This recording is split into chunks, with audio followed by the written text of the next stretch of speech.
जो बच्चे पिछले अटेम्प्ट में रिग्रेट कर रहे थे लिंग्विस्टिक ना पढ़ने का, वो इस अटेम्प्ट में रिग्रेट कर सकते हैं स्टाइलिस्टिक नहीं पढ़ने का, क्योंकि यूजीसी नेट अपने बार बार ट्रेंड्स बदल रहा है और अपने प्रीवियस ट्रेंड से हटके चीज़ें पूछ रहा है ना। जो आप एक नॉर्मल डिफाइंड सिलेबस की उम्मीद करते हैं वो तो आपके पास है नहीं, तो आपको इर्द गिर्द जो भी चीज़ें, जहाँ से चीज़ें बन सकती हैं वो पढ़ने की ज़रूरत है।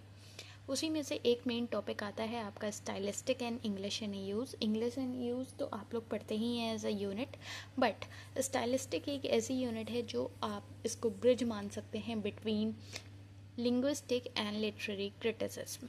तो लिंग्विस्टिक और लिटरेरी क्रिटिसिज्म के बीच में जब स्टाइलिस्टिक आ रहा है और स्टाइल में रहने की आपको आदत है, तो लगे हाथ स्टाइलिस्टिक भी पढ़ लेते हैं अपने डे 25 में ऑफ मास्टर सीरीज़, जो हमारी डिज़ाइन की गई है 50 डे मास्टर सीरीज़ बहुत ही बारीकी से, जिसमें आपके लिए एक एक टॉपिक, एक एक यूनिट बहुत ही सिस्टमेटिकली प्लान किया गया है। और अभी बस आप देखिए डे 35 होने के बाद हम अपने रिवीजन वाले जोन में पहुंच जाएंगे। तो बिना किसी देरी के हम स्टार्ट करते हैं आज का अपना topic, that is stylistics and English in use. बहुत बड़ा लेक्चर नहीं होने वाला है, आपको मालूम है कि मैं आपको चीज़ें कैसे कम टाइम में ज़्यादा अच्छे से पढ़ाती हूँ।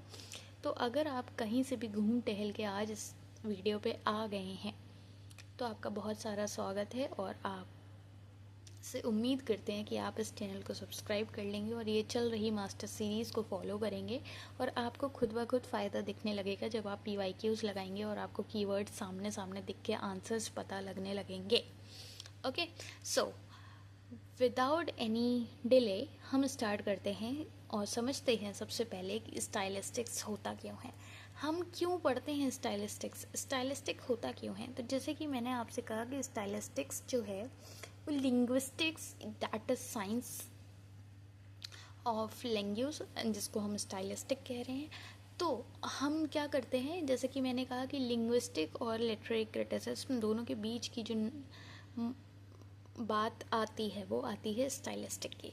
तो स्टाइलिस्टिक्स क्या है, is the scientific study of style in a language. सीधी सी बात समझ लो कि एक बात को कैसे आप घुमा के दूसरे के दिमाग पे उस बात का असर डाल सकते हैं, दैट इज़ स्टाइलिस्टिक।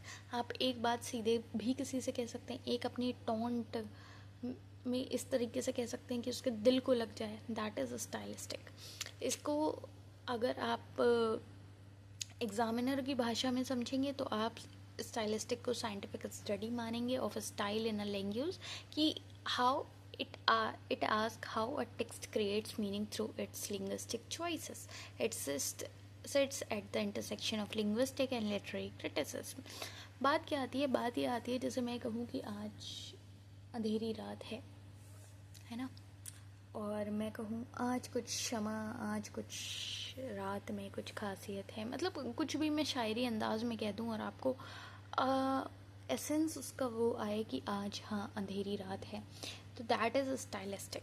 ठीक है, मैं अब शेर व शायरियाँ यहाँ कहने नहीं जा रही हूँ, मैं आपको बस एक जस्ट दे रही हूँ, एक समझा रही हूँ कि स्टाइलिस्टिक क्या होता है। मुझे लगता है अभी 2 मिनट में आपको समझ में आ चुका होगा कि स्टाइलिस्टिक क्यों होता है, और इसमें की क्वेश्चन क्या होता है कि why does this text feel that way it does, कि ऐसा क्या इस चीज़ में ऐसे घुमा के बोल दिया कि ये इतना लग गया, दैट इज़ स्टाइलिस्टिक।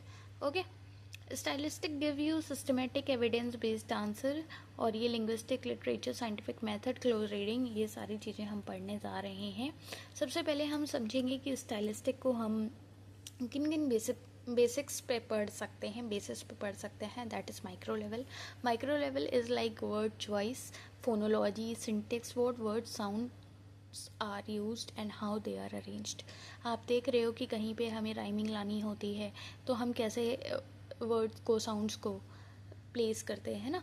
जैसे आपको कोई गाने में लय सुर ताल मिलाना है तो आप वर्ड्स को अलग तरह से अरेंज करेंगे, है ना। तो that is at micro level, जहाँ पे आप वर्ड चॉइस कर रहे होंगे, लेक्सिस, फोनोलॉजी, सिंटेक्स। वहीं मैक्रो लेवल पे क्या है कि आप discourse pattern, narrative voice, genre conventions, how the whole text is structured. यहाँ पे क्या है, आप छोटी छोटी साउंड्स या फिर वर्ड्स को अरेंज कर दे रहे हो अपने माइक्रो लेवल पे, और मैक्रो लेवल पे क्या है कि आप डिस्कोर्स पैटर्न्स, आप नैरेटिव वॉइस को उभार के ला रहे हो, पूरा टेक्स्ट स्ट्रक्चर कर रहे हो, दैट इज़ मैक्रो लेवल। वहीं अगर मैं बात करूँ स्टाइलिस्टिक और क्रिटिसिज्म में अंतर क्या होता है, तो क्रिटिसिज्म में हम मीनिंग इंटरप्रेट करते हैं कि कवि कहना क्या चाहता है, वहीं स्टाइलिस्टिक एक्सप्लेन कर देता है हमारे लिंग्विस्टिक मैकेनिज्म को जो मीनिंग क्रिएट कर रहा होता है, किन शब्दों को हमने किस वे में लगाया हुआ है, पिरोया हुआ है कि उससे अपने आप वो भाव निकल के आ रहा है, डैट इज़ अ स्टाइलिस्टिक्स। वहीं क्रिटिसिज्म क्या करता है, इंटरप्रेट करता है कि नहीं इसका मतलब ये भी हो सकता है, इसका मतलब ये भी हो सकता है, दैट इज़ क्रिटिसिज्म। मुझे लगता है ये सारी चीज़ें समझ में आ रही होंगी, स्टाइलिस्टिक और लिंग्विस्टिक भी समझ में आ गया होगा कि लिंग्विस्टिक में हम क्या करते हैं, लैंग्वेज को ब्रॉडली पढ़ते हैं कि कौन सी आवाज़ कहाँ से निकल रही है गले में, है ना, गले में से निकल रही है, नाक से निकल रही है, मुंह से निकल रही है, that is all about the linguistic, जिसमें अभी दिसंबर अटेम्प्ट वाले बच्चे धराशायी हो गए थे, वो पूछ रहे थे कि ये कहाँ से इतना पूछ लिया। वैसे ही आपको प्रिपेयर रहना है, आपको समझ के रहना है कि स्टाइलिस्टिक भी पढ़ के जाओ, अभी कोई भरोसा नहीं है जून अटेम्प्ट में आपसे स्टाइलिस्टिक के बारे में पूछ ले और आपको पता ना हो, इसलिए be aware of that, be updated with the pattern और study wisely, not blindly. Okay, linguistic studies language broadly, आपको बता दिया। Stylistic apply linguistic tools specifically to literary non literary text, ये सारी चीज़ें बता दी। इसमें आपको एक सेंट्रल की फिगर जो याद रखने, ऐसा नहीं है कि मैं स्टाइलिस्टिक बहुत डिटेल में पढ़ा रही हूँ, द थिंग इज़ कि आपको एग्ज़ाम लेवल के पर्सपेक्टिव से जितनी चीज़ें जाननी ज़रूरी हैं वो सारी हैं यहाँ पे, ठीक है, तो परेशान होने वाली बात नहीं है।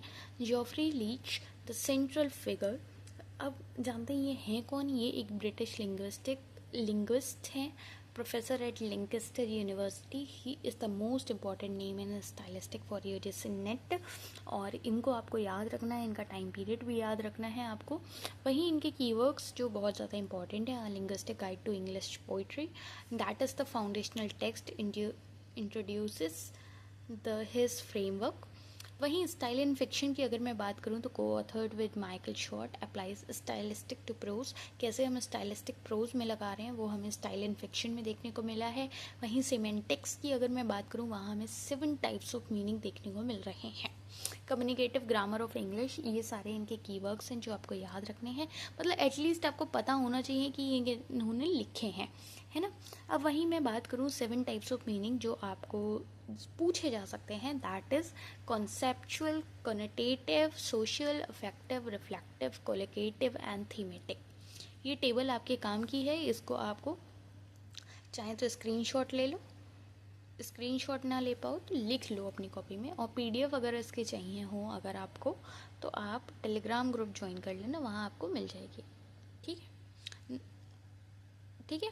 7 टाइप्स ऑफ मीनिंग की अगर हम बात करें तो हमारे पास है conceptual, connotative, social, affective, reflective, collocative and thematic. अब इनकी डेफिनेशन और एग्जांपल देख लेते हैं। जैसे कि अगर मैं कहूँ स्नेक, तो वो एक कॉन्सेप्चुअल वे में आप क्या समझेंगे कि एक रेप्टाइल है ना, जो लिटरल डिक्शनरी मीनिंग होगा वो आप समझ जाएंगे। वहीं कॉनोटेटिव मीनिंग की अगर मैं बात करूँ तो आप उसको एज अ डेंजर लेंगे, मतलब कल्चरल और इमोशनल एसोसिएशंस जब आ जाते हैं ना, तो वो कॉनोटेटिव मीनिंग हो जाता है स्नेक का, ट्रेचरी और danger.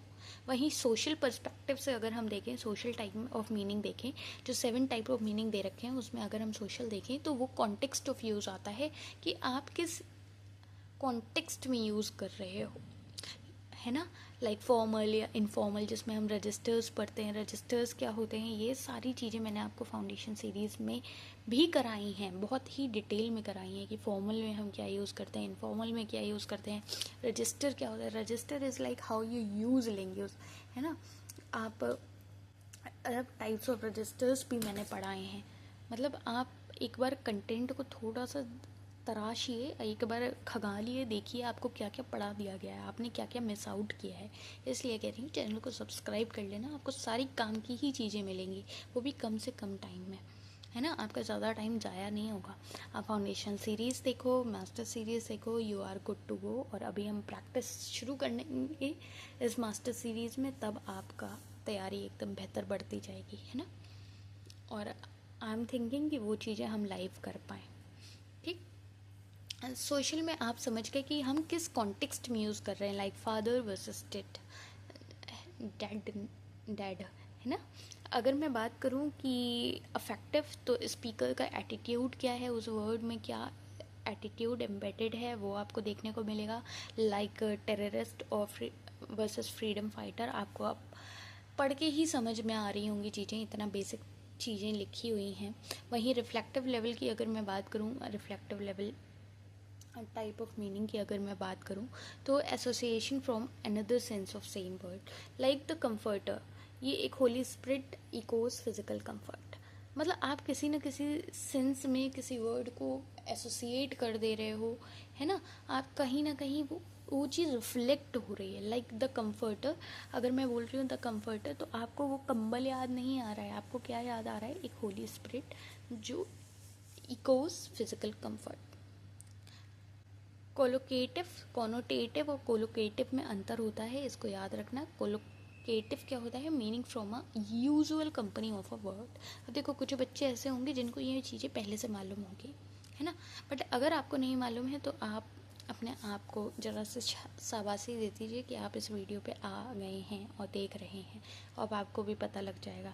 Like blond collocates with hair only, ऐसे वर्ड्स जो यूजुअल कंपनी ऑफ वर्ड्स को करते हैं। लाइक अगर मैं कहूँ कि मेरा मस्कारा फैल गया है, तो आप कहेंगे फैल नहीं गया है, स्मज हो गया है, समझ रहे हो, स्मज प्रूफ। तो वो कोलोकेटिव हो गया कि आप एक usual company of a word, आप वो selected company of word use हो रहा है।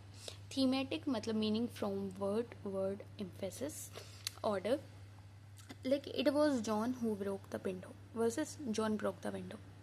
एक थीमेटिक फॉर्म निकल के आ रहा है ना, जो कि आप वर्ड कैसे अरेंज कर रहे हो, एक थीमेटिक सेंस। दोनों सेंटेंस को पढ़ लो, आपको अंतर खुद समझ आ जाएगा। अगर फिर भी कोई दिक्कत समस्या परेशानी आ रही हो तो कमेंट डाउन कर देना, आई एम हेयर, मैं आपको समझा दूंगी, ठीक। तो यूट्यूब ने ये भी बढ़िया फीचर दे रखा है कि मैं आपको वॉइस नोट के थ्रू भी समझा सकती हूँ कमेंट बॉक्स में, ट्राई करना हो तो कमेंट कर देना, है ना। चलो, 3 टाइप के डेविएशन हम पढ़ लेते हैं पोइट्री में जो इम्पॉर्टेंट है। डेविएशन क्या है, एक क्वालिटेटिव है, एक क्वांटिटेटिव है और एक पोजिशनल है। अब डेविएशन होता क्या है कि एक आप जो नॉर्मल फॉर्म है हमारी लैंग्वेज को, उसको ब्रेक करके एक स्पेशल इफेक्ट क्रिएट कर देना, जो हमारे पोइटिक लैंग्वेज की खासियत होती है ना। हमारे पोइटिक लैंग्वेज का अंदाज ही क्या है, क्या अंदाज़ है आपकी शेर व शायरियों का, कि आप कोई भी बात कैसे भी ऐसे घुमा के कह देंगे कि दिल में लग जाएगी, आए हाय हाय हाय, है ना, ऐसे वाला एक स्पेशल इफेक्ट आ जाता है, एक हूँ से भी हाँ से भी, है ना। एक छोटे छोटे वर्ड से, एक छोटे छोटे अल्फाज से आपको जो स्पेशल इफेक्ट देखने को मिलता है, डैट इज डेविएशन।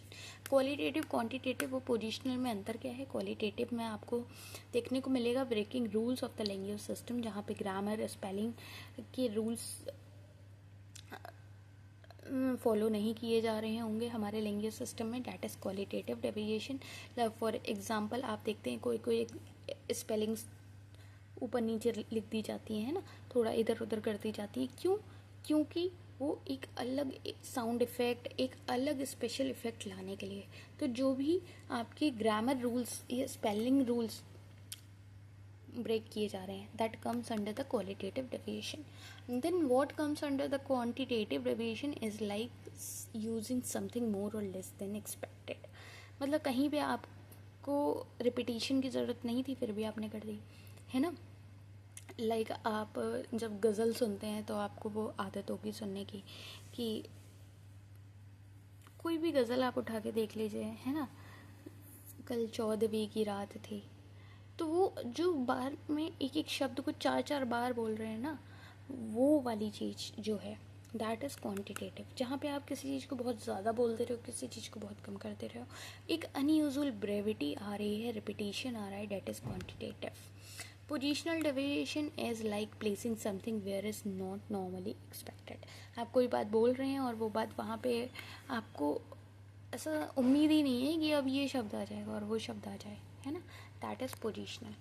मुझे लगता है ये 3 टाइप के डेविएशन समझ में आ गए होंगे, ये समझ में आ गए हैं। तो एक हम कोर कॉन्सेप्ट जो हमारा स्टाइलिस्टिक का है वो है फोरग्राउंडिंग, और ये पूछा जाएगा, है ना, पूछा जाएगा। मतलब आप कतई ऐसे पत्थर की लकीर ऐसे स्टैम्प पेपर पे तो मैं नहीं लिख रही हूँ कि पूछा ही जाएगा, बट हायर चांसेस हैं, है ना।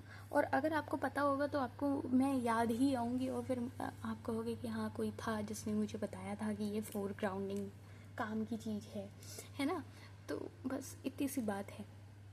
तो फोर ग्राउंडिंग होती क्या है समझ लेते हैं। अब सोचो आप 15-20 मिनट में कोई ऐसी चीज़ जान ले रहे हैं जो आपको आगे चल के फ़ायदा दे सकती है, आपका नुकसान नहीं होने वाला है, तो क्या क्या खराब बात है ना। फोर ग्राउंडिंग क्या है, ये coined by Prague school linguistic Jan Mukarovsky और developed by Roman Jakobson. Roman Jakobson भी एक इम्पॉर्टेंट की फिगर हैं जिनको याद रखना है। और फोर ग्राउंडिंग का मतलब होता है making something stand out from the background of normal language use. किसी चीज़ को उठा के मतलब जो आ जाए, जिसको स्पॉटलाइट मिल जाए। Normal language is background, four grounded language is spotlight. ठीक। The reader's attention is forced onto the spotlight element, that is the foregrounding. Foregrounding by deviation अगर मैं बात करूँ, मतलब हम डेविएशन में हमने देखा कि कोई भी हम ग्रामर का रूल या फिर पोजिशनल या फिर हम क्वांटिटेटिव जो हम ब्रेक कर रहे थे रूल, दैट इज़ डेविएशन। तो अगर हम वैसे कर रहे हैं बाय डेविएशन फोरग्राउंडिंग कर रहे हैं, that is foregrounding by deviation, जहाँ पे paradox foregrounds mortality, deviance from norm create surprise. Okay. Foregrounding by parallelism. Parallelism क्या है, मतलब एक रिपीटिंग पैटर्न को जिससे एक एक्सपेक्टेशन क्रिएट हो जाए रिदम की, है ना। To err is human to forgive divine. Parallel structure foregrounds contrast. अब यहाँ पे ऐसा एक आपको स्पेशल साउंड देखने को मिल रहा था जो आपको लग रहा था रिदम आएगी आएगी आएगी, बट वो क्या हुआ, पैरेलल स्ट्रक्चर फोरग्राउंड कॉन्ट्रास्ट। वहीं प्रॉग स्कूल की अगर मैं बात करूँ तो इसका बैकग्राउंड कॉन्टेक्स्ट थोड़ा सा जान लो। प्रॉग लिंग्विस्टिक सर्कल एक हुआ करता था जिसमें जैकॉब्सन, मिक्रब्स्की, शिक्लोव्स्की, विक्टर शिक्लोव्स्की, ये सारे लोग आपको देखने को मिले हैं, है ना। ये इससे एसोसिएटेड हैं और इन्होंने जो कॉन्सेप्ट डेवलप किया था वो था ऑटोमेटाइजेशन और के साथ साथ आपको देखने को मिलेगा डीफेमिलराइजेशन, है ना। आर्ट एज अ टेक्निक में बाय विक्टर शिक्लोव्स्की। ऑटोमेटाइजेशन में मतलब आप जो एक रूटीन लैंग्वेज यूज़ कर रहे हैं वर्सेस फोरग्राउंडिंग जहाँ पे आप डीफेमिलराइज्ड लैंग्वेज यूज़ कर रहे हैं।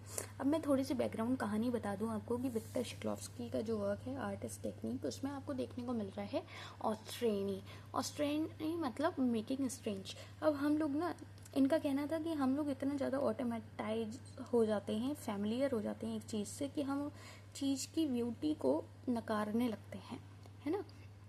तो इनका कहना था कि आर्ट एक ऐसी चीज़ है, मतलब ऐसी टेक्निक है जिससे हम एक स्टोन को फिर से स्टोनी फील करा सकते हैं, मतलब हम उसको किस तरह से रिप्रेजेंट कर रहे हैं, दैट्स द थिंग। तो उसको डीफेमिलराइज करना, मतलब उसको ऐसे उभार के बताना कि इंसान को लगे कि ये कुछ नया नया नया है, और फिर उसे एहसास हो अरे ये तो पत्थर की बात हो रही है, समझ लो। तो वो डीफेमिलराइजेशन इज़ लाइक मेकिंग स्ट्रेंज। ऑस्ट्रेनी का कॉन्सेप्ट विक्टर शिक्लोव्स्की, ये इंपॉर्टेंट है। और देखो कोई भी चीज़ें हवा में नहीं पढ़ा रही हूँ, ये सारा काम का चीज़ है, आपने अपने पोस्ट ग्रेजुएशन में भी पढ़ा होगा, है ना। तो जो कॉन्सेप्ट आपका ऑटोमेटाइजेशन का आता है उससे ये अगेंस्ट में कौन सा कॉन्सेप्ट है हमारा, फोरग्राउंडिंग का, जिसमें हम एक डीफेमिलराइज्ड लैंग्वेज यूज़ कर रहे हैं। और फोरग्राउंडिंग बाय डेविएशन हमने देखा जहाँ पे रूल ब्रेक हो रहा है। जैकोब्सन का पोइटिक फंक्शन जिसमें आपको देखने को मिला language focused on the message itself not just the content. वहीं अगर मैं बात करूँ पैरेललिज्म, जो मैं आपको डेप्थ में पढ़ाना चाहती हूँ, तो वो ये है, parallelism is like repetition of a grammar और a structural pattern. It creates rhythm, balance and emphasis. It is the most important form of foregrounding by pattern. जब हम बाय पैटर्न फोरग्राउंडिंग कर रहे होते हैं तो हम इसका बहुत ज़्यादा यूज़ करते हैं। यहाँ पे हम रिपीटिशन करते हैं ग्रामेटिकल या स्ट्रक्चरल पैटर्न का, है ना। अगर मैं बात करूँ, ये 4 टाइप का आपको देखने को मिलेगा, फोनोलॉजिकल, ग्रामेटिकल, सीमेंटिक और लेक्सिकल। फोनोलॉजिकल में क्या होगा, हमारे साउंड पैटर्न होंगे। ग्रामेटिकल में हमारे रिपीटेड सिंटैक्टिक स्ट्रक्चर होंगे। सीमेंटिक में हमारे रिपीटिशन ऑफ मीनिंग आइडियाज़ होंगे। और लेक्सिकल में हमारे repetition of the same word होगा। ये 4 टाइप आपको याद रखने हैं। साउंड पैटर्न में क्या होगा, like Peter Piper picked a pack, alliteration, that is phonological. Grammatical में क्या होगा कि आपको एक रिपीटेड स्ट्रक्चर देखेगा, like I came, I saw, I conquered, है ना। सीमेंटिक में क्या है, free at last, thank you almighty, we are free at last. तो वो आपको एक रिपीटेशन मिल रहा है ऑफ मीनिंग या idea with different words. Okay. Lexical में आपको सेम वर्ड मिल रहा है of family, like anaphora, we shall fight on the beaches, we shall fight. तो ऐसा आपको सेम वर्ड रिपीट होते हुए दिख रहे हैं, डैट इज़ लेक्सिकल। और कुछ ऐसी डिवाइसेस हैं जो इसके अंडर यूज़ होती हैं। अब आप कहेंगे यहाँ आपने एनाफोरा नहीं बताया। बेटा जब मैं ये लिख के लाई हूँ तो फिर क्यों दिक्कत वाली बात है, बताओ, है दिक्कत वाली बात? नहीं है। तो इसलिए कह रही हूँ थोड़ा तसल्ली से मेरे साथ रहोगे, पढ़ोगे तो आपको चीज़ें ज़्यादा समझ में आएंगी। अब आप सोचो कि शुरू के 2 मिनट में आपको पूरी राम कथा बता दी जाए तो वो तो नहीं हो सकता, सॉरी, हमारे पास तो नहीं हो सकता। और हम उस टाइप के भी नहीं हैं कि हम आपसे ऐसे कहानियाँ पढ़ पढ़ के, कहानियाँ बता बता के आपको रोके रखें और 1 घंटा निकलवा दें, है ना।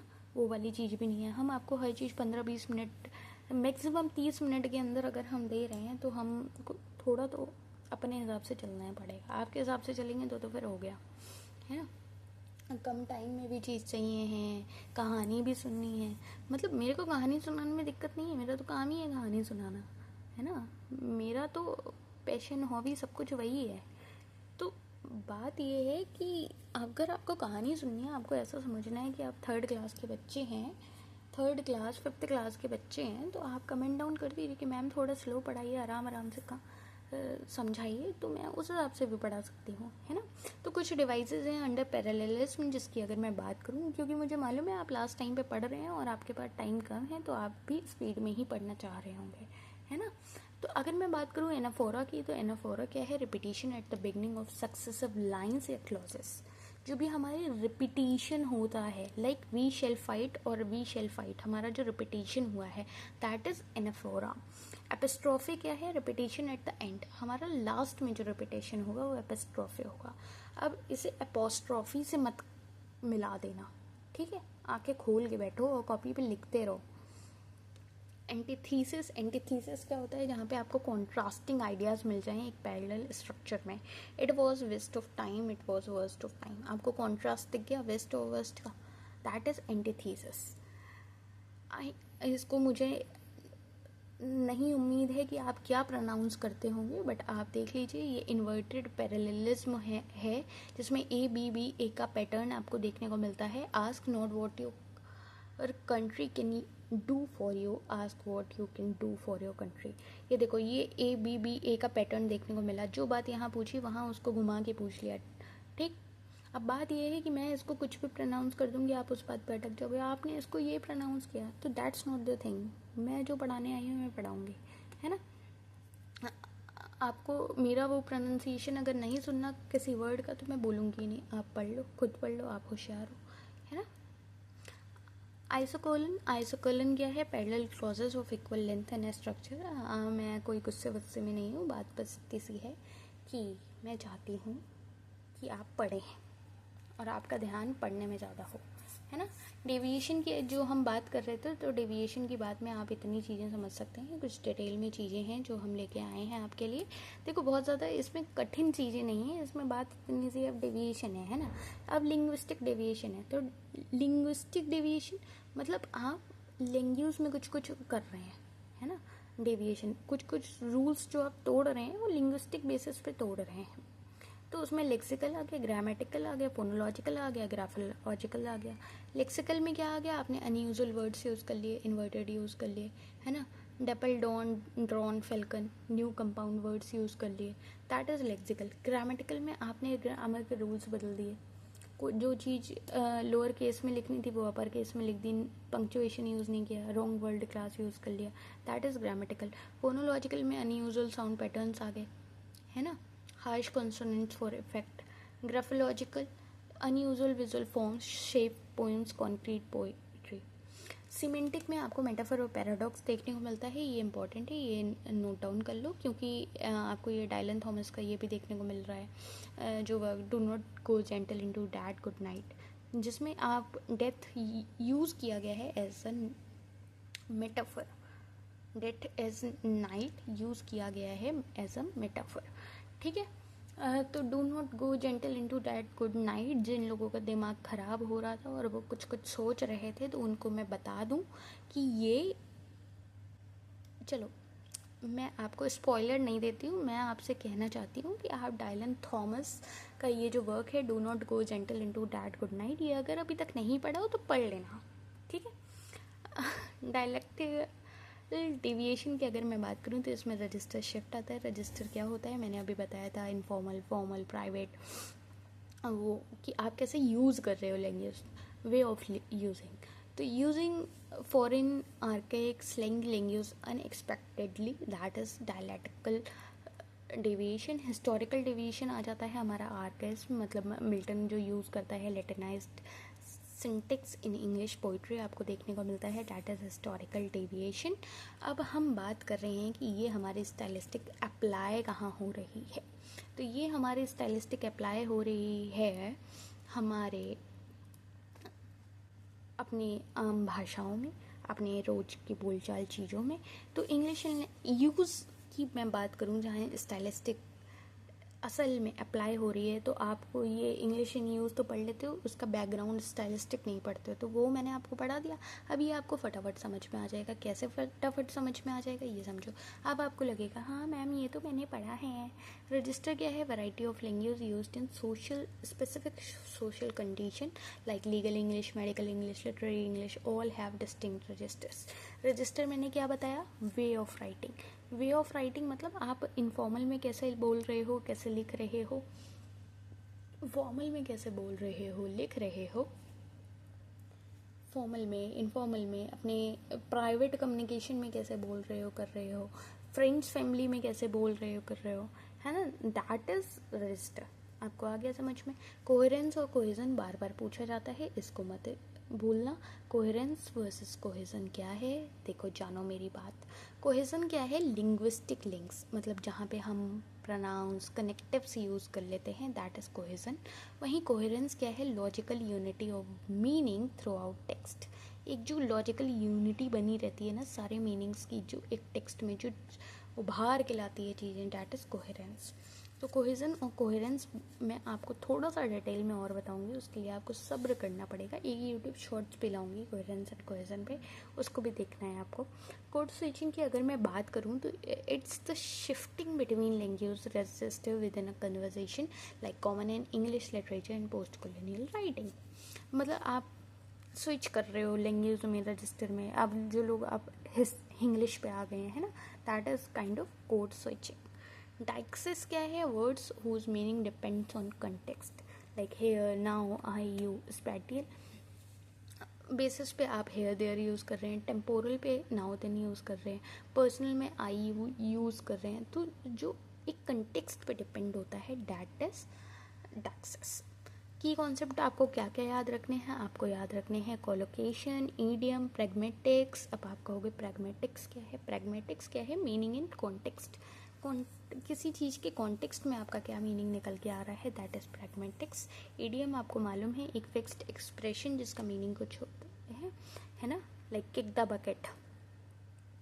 और रेड डे, और रेड डे का मतलब बताओ मेरे को, ये ईडियम है, इसका मतलब मेरे को कमेंट डाउन करके बताओ। कोलोकेशन, कोलोकेशन अब आप कहोगे मैम सिनोनिम एंटोनिम भी पूछोगी क्या, नहीं पूछूंगी, मैं जो पूछ रही हूँ ना, रेड डे उसका मतलब बता दो।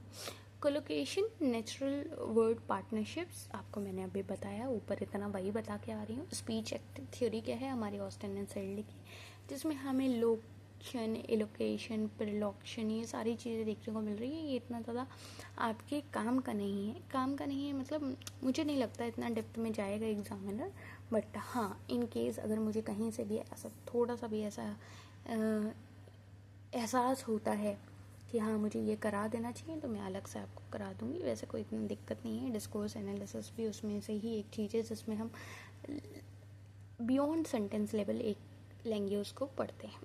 तो अभी तक हमने क्या पढ़ा, हमने पढ़ा लिटरेरी टेक्स्ट में कैसे हम लिंग्विस्टिक एनालिसिस करते हैं और फोरग्राउंडिंग क्या होती है, ये चीज़ हमने जानी।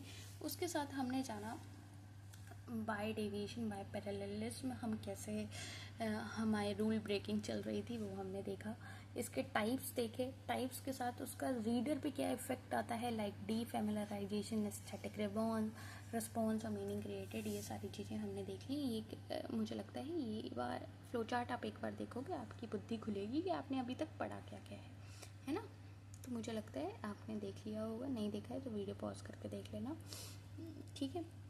अब हमारे पास हैं कुछ स्मार्ट टेबल्स हमेशा की तरह जो आपके बहुत काम आने वाली हैं, और अगर आपको लगता है कि इसका आपको स्क्रीनशॉट लेना चाहिए तो फिर लगता क्या है, ले लो ना, इतना सोचना क्या है, स्क्रीनशॉट ले लो या फिर लिख लो कॉपी में, है ना। ये बहुत काम की है क्योंकि आपके इसमें क्रिटिक हैं, मतलब थिंकर हैं, कॉन्सेप्ट है, कीवर्ड है, और एग्ज़ाम एंगल किस एंगल से पूछ लिया जाता है, क्या क्वेश्चनिंग बन जाती है वो भी है, ठीक है। तो आपका की वर्क हो गया, कॉन्सेप्ट हो गया, एग्ज़ाम एंगल हो गया, क्रिटिक और थिंकर हो गया, जिनके बारे में अभी मैंने सब पढ़ाया है, और जिनके बारे में थोड़ा थोड़ा और जानने की ज़रूरत है वो सब इसमें समाये हुए हैं। अब इसमें बताओ, मैं अगर आपको बता भी दूँ कि रोमन जैकॉब्सन का जो पोएटिक फंक्शन और पैरेललिज्म का है, उनका कॉन्सेप्ट उन्होंने दिया है, वो उनके कीवर्ड लिंग्विस्टिक एंड पोएटिक्स में देखने को मिला है, और इसमें पोएटिक फंक्शन के बेसिस पे क्वेश्चन आ जाते हैं। तो आपके दिमाग में थोड़ी बैठा रहेगा, आपके दिमाग में तब बैठा रहेगा जब आप ये टेबल अपने हाथ से कॉपी पे बनाओगे, इसे 4 बार पढ़ोगे, है ना। तो ऐसे आपके दिमाग में बैठेगा। तो डोंट एक्सपेक्ट कि आप वीडियो देख ली आपको चीज़ आ गई, समझ रहे हो। आपको ये चीज़ें याद करनी है, बार बार रिवाइज करनी है, ठीक है। अब हमेशा की तरह हमारे पास हैं कुछ क्वेश्चंस जिनके आंसर आपको देने हैं, और इनके आंसर्स आपको इसलिए देने हैं जिससे आपको पता लग सके कि आज जो आपने पढ़ा वो आप कितना इम्प्लीमेंट कर पा रहे हैं, कितना कीवर्ड्स पहचान के आप आंसर दे पा रहे हैं। तो ये आंसर्स, क्वेश्चंस के आंसर्स आपको कमेंट डाउन करने हैं, और मैं आपके सारे कमेंट्स देखूंगी कि आप क्या आंसर दे रहे हैं, सही दे रहे हैं, गलत दे रहे हैं, और उस बेसिस पे मैं आपको कुछ चीज़ें सजेस्ट करूँगी कि आपको क्या करना चाहिए, ठीक है। पहला क्वेश्चन, दूसरा क्वेश्चन, अभी देखो ये बेसिक क्वेश्चन है, मैंने आपको ये पढ़ा दिया, ठीक। अब इसका ईयर तो आप ही को याद करना पड़ेगा ना, मेरे याद कराने से थोड़ी होगा। या थर्ड, अब अभी मैंने ये बताया best of time, worst of time, बताओ कुछ कंट्रास्ट दिख रहा है, कंट्रास्ट दिख रहा है तो क्या दिख रहा है, सोचो। डीफेमिलराइजेशन, ये टेबल जो दी है ना वो इसीलिए इम्पॉर्टेंट है। अब डीफेमिलराइजेशन आपको जहाँ दिख रहा है वहाँ आपको विक्टर शिक्लोव्स्की दिख गया, आर्ट एज टेक्निक दिख गया, इसके बाहर आपसे क्या ही आ जाएगा। जितना मेन आपको जानने की ज़रूरत है वो सारी चीज़ें आपको प्रोवाइड की जा रही हैं। 5th, 6th, 7th, 8th, ठीक है। इसके आंसर से फिर नहीं बताएंगे हम। तो इसी के साथ मुझे उम्मीद है कि आपको आज का लेक्चर समझ में आया होगा, पसंद आया होगा, और आप कितना कंसिस्टेंट हैं इस सीरीज़ में वो भी एक बार बताइएगा। बाकी जो भी दिक्कत समस्या परेशानी हो वो बताइएगा बिना झिझक के, और आए हो, इतना पढ़े हो, इतना समझ में आया है अगर, तो अपना फीडबैक ज़रूर दे के जाना, और चैनल को सब्सक्राइब कर लेना, क्योंकि ऐसी वीडियोस आने वाली हैं और आती भी रहेंगी जिसमें हम आपको लिमिटेड टाइम में मैक्सिमम चीज़ें करा रहे होंगे, है ना। और हम करा ही रहे हैं इनफैक्ट। तो आपको बस इन चीज़ों के साथ रेगुलर रहना है, जो डेली का डेली दिया जा रहा है रिवाइज़ करना है, क्योंकि आपकी तरफ से एफ़र्ट ज़्यादा मायने रखता है कि आपको जो कंटेंट दिया जा रहा है आप उसको कितना याद कर रहे हो, कितना समझ रहे हो, कितना रिवाइज़ कर रहे हो, ठीक है। तो इसी के साथ मुझे लगता है आज के लिए इतना ही, और मिलते हैं आपसे एक नई क्लास में एक नए अंदाज के साथ।